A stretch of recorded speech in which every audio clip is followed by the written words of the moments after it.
I wish I could say thanks, Jake. I wish it felt like saying thanks, Jake, but I don't. That is the last introduction of Jake Reese of Pat Conroy you will hear in your lifetime. Now, I would have nothing to do with Alabama whatsoever. Nothing whatsoever to do with it. And all of you understand that. Because I've talked with you beforehand. And it is simply the surprise, the mystery, and the tragedy of birth who got you here in the first place.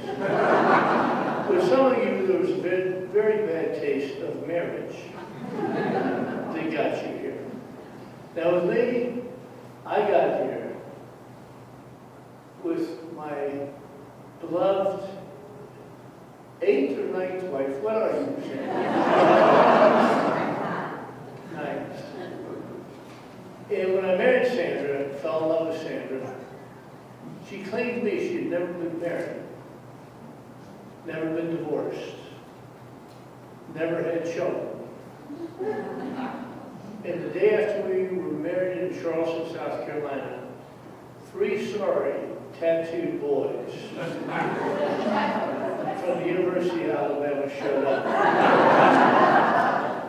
with tattoos from their hairlines to their toenails. These were my stepsons. That would then be getting out of drug rehabilitation, that would be getting out of insane asylums. But all of you know this because we are Southerners, and there is no story that we cannot tell, no story that we cannot believe, no story that we think is exaggeration. And all of you know that. You just do. When I first drove up to Sandra's house, the farm in Pinkard, Alabama, how many people have ever heard of Pinkard, Alabama?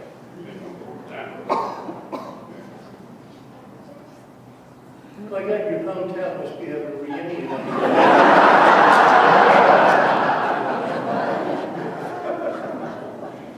She drives me into her own town, where I'm meeting her father, sisters, hundreds of cousins, all male, hundreds. And we go in there, and I see Sandra go into depression, and she sinks down. It's a terrible depression. And I said, Sandra, what are you depressed about? She said, you'll see.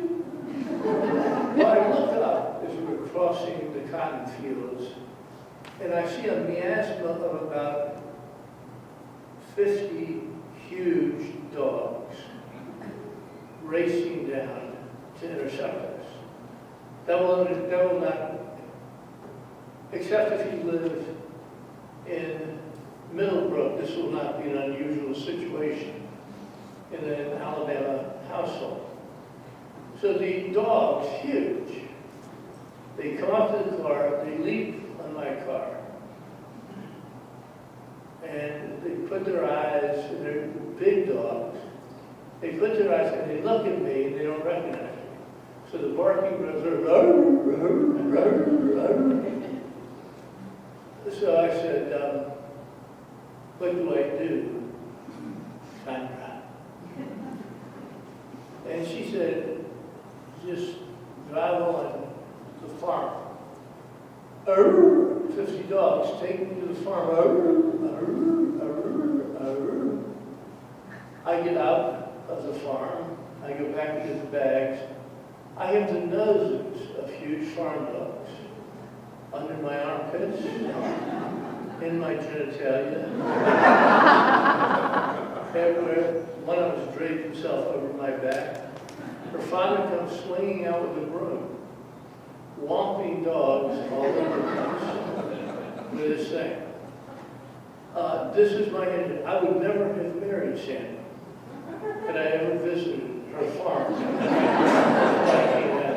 It was a complete amazement to me. But it also led me to my own mother's Alabama roots. Mom was from Piedmont, Alabama.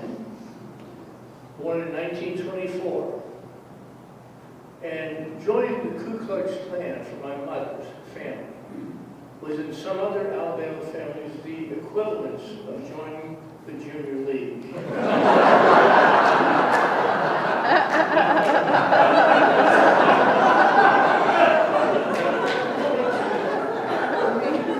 And I identified this family and her family because of my mother's family. And my mother was ashamed of her family for her entire life. And this amazing woman that raised me. I've been writing a book called The Death of Santini. In this book, I've been studying my mother's family in Piedmont. I had no idea, ladies and gentlemen, the cracker shop, the redneck shop, that was good and sweet to my mother. My beloved grandmother, Stanley, deserted her 3 kids in the Depression, took a mule wagon to Atlanta. My Aunt Helen, 13, raised her 3 younger brothers and sisters, including my mother in 1st grade. My father, Jasper Catlin Peak, got Jesus, spoke the Bible in the unknown tongues, and believed the beginning of the world was come upon them, and that there was no hope. Sandy went there, married a rich man. And the thing pretty girls can do in the South, that pretty girls can do anywhere, is they can use their beauty and they can get up in the world. They can do this. But this, when I first went to Atlanta, I just found this out. When I first moved to Atlanta in 1973, I was trying to write novels. I used to go visit my Uncle Joe in the federal penitentiary. And I would go, Uncle Joe, what you in here for? He'd say, shoplifting. Uncle Joe was in for murdering my other uncle, Jasper, who was in for murdering his other uncle brother, Jester, who was in for burying and killing his mother, my great-grandmother. And they said, when I was at a Nolan funeral, what they said was this: Pat, you don't have to worry about killing, other people. They just like to kill themselves. That's a real marvelous habit. But my mother was infinitely hurt by these social things that go through the South like nowhere else. They go through everywhere, but they really go through the South. I'm signing books in Riches in Atlanta. Remember Riches in Atlanta when it was the real Riches in Atlanta? I was signing their books the first time. My grandmother worked in Riches. She became head of the fur department. I dressed the richest ladies in Atlanta. That's good, Stan. I was writing books there. It was one of the first books. I think it was Great Santini. Maybe later. But anyway, listen. Okay, now y'all know the Southerners. A couple came up, and that Southern couple, I say couple, right? I was impressed. And you knew he's been the president of KA.